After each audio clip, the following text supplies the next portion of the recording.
Hai, Assalamualaikum dan selamat sejahtera bersama Miss Arifah kali ini untuk pendidikan kesihatan tahun 3. Okay, sebelum Miss meneruskan video ni, Miss ingin mengucapkan selamat kembali ke sekolah walaupun secara PDPR kepada semua murid-murid.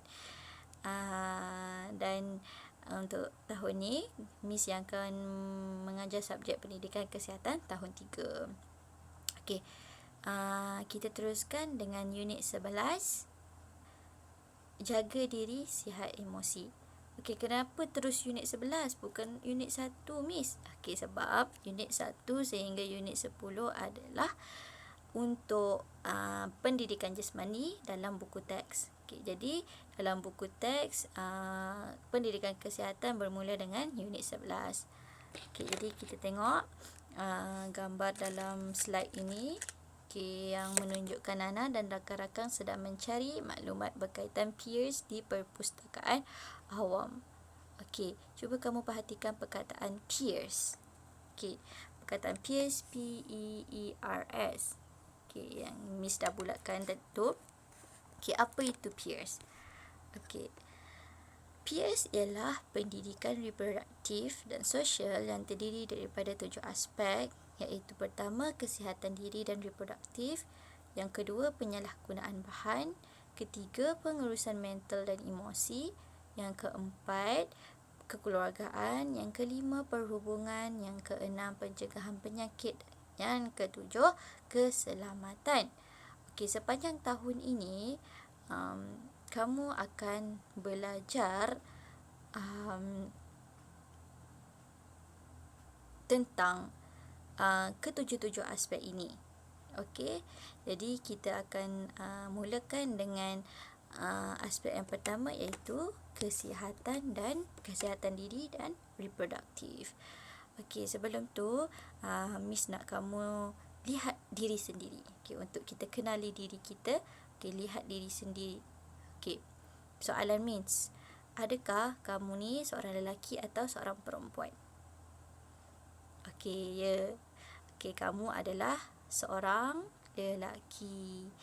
Okey, sebab star 2 semua boys kan. Okey, jadi kamu semua adalah lelaki. Jadi kita kenali diri kita. Kita mempunyai bibir, payudara, punggung, dubur dan genital, iaitu zakar ataupun faraj. Semua yang Miss sebut tadi itu kita kenali sebagai anggota seksual. Anggota seksual untuk lelaki ataupun perempuan. Okay, untuk lebih jelas lagi, Miss kongsikan gambar lelaki dan perempuan. Jadi kita perhatikan.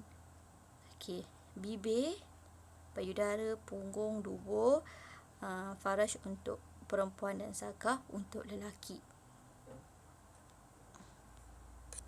Kenapa saya perlu tahu tentang anggota seksual saya? Untuk pengetahuan kamu semua, anggota seksual ialah anggota sulit seseorang. Bila Miss sebut sulit, bermakna rahsia. Bila rahsia, benda-benda rahsia itu adalah benda yang kita perlu simpan dan kita perlu jaga. Tak boleh tunjuk dekat orang. Sebab itulah kita perlu tahu. Kita perlu tahu alat sulit kita. Kita perlu tahu rahsia kita. Jadi bila rahsia, kita perlu lindungi, kita kena sembunyi. Sama juga dengan anggota seksual kita. Seterusnya, bila kita dah tahu semua anggota seksual kita, jadi senanglah kita untuk melindungi anggota seksual. Senanglah kita untuk melindungi alat sulit kita, melindungi rahsia kita. Katakan tidak jika ada yang hendak menyentuh, melihat, merakam atau memfoto dan ataupun memaksa menyentuh anggota seksual kita. Ingat sekali lagi, katakan tidak. Sebab anggota sulit kan, rahsia kita kan, boleh ke orang sentuh rahsia kita, lihat rahsia kita, rakam ataupun ambil gambar rahsia kita, nak paksa pula nak menyentuh rahsia kita, sudah semestinya tidak boleh. Jadi sekiranya ada sesiapa yang ingin berbuat demikian, jadi katakan tidak. Dengan sekeras-kerasnya katakan tidak. Okey. Untuk video seterusnya, Miss akan kongsikan dengan kamu cara-cara bagaimana untuk kita mengelakkan diri kita daripada diganggu ataupun dicerobohi rahsia kita ni. Okey.